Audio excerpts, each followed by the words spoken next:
యోహాను సువార్త 11:25 పునరుద్ధానమును జీవమును నేను అంటున్నారు ప్రభు. పునరుద్ధాన శక్తితో నింపు ప్రభు అని నువ్వు ప్రార్థించాలా. ఈ మంటి ఘటాల్లో ఈ మహదేశ్వరం నిండి ఉంటుంది అంటున్నాడు పౌలు. మంటి ఘటం అంటే శరీరము, మహదేశ్వర్యము అంటే మహిమతో పునరుద్ధాన శక్తితో నింపబడాల్సిన ఆవశ్యకత ఉంటుంది. అవిశ్వాసం పోయి విశ్వాసంతో ప్రార్థన చేస్తావు, ప్రార్థనా ఫలితాలనే పొందుకుంటావు. ఏ విషయం చూసి భయపడుతున్నావో ధైర్యంగా శ్రమలను ఎదుర్కొంటావు. యేసుక్రీస్తునందు నిరీక్షణ కలిగి ఉంటావు. ఏ విషయంలో బలహీనత కలిగి ఉంటున్నావో, అప్పుల సమస్య, కుటుంబ సమస్య, ఉద్యోగమా, వివాహమా, సంతానమా, అనారోగ్యము, నీ బలహీనత అంతర్లో నా శక్తి పరిపూర్ణమవుతుంది అంటున్నారు ప్రభు. కాబట్టి నా కృప నీకు చాలు అంటున్నారు. దేవుని నమ్మకం ఉంచితే నువ్వు అవమానపడవు, సిగ్గుపడవు.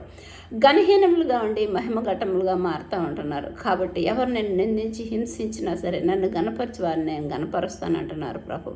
ప్రకృతి సంబంధంగా వెత్తబడతావు, ఆత్మ సంబంధం పునరుద్ధాన శక్తితో లేపబడతావు.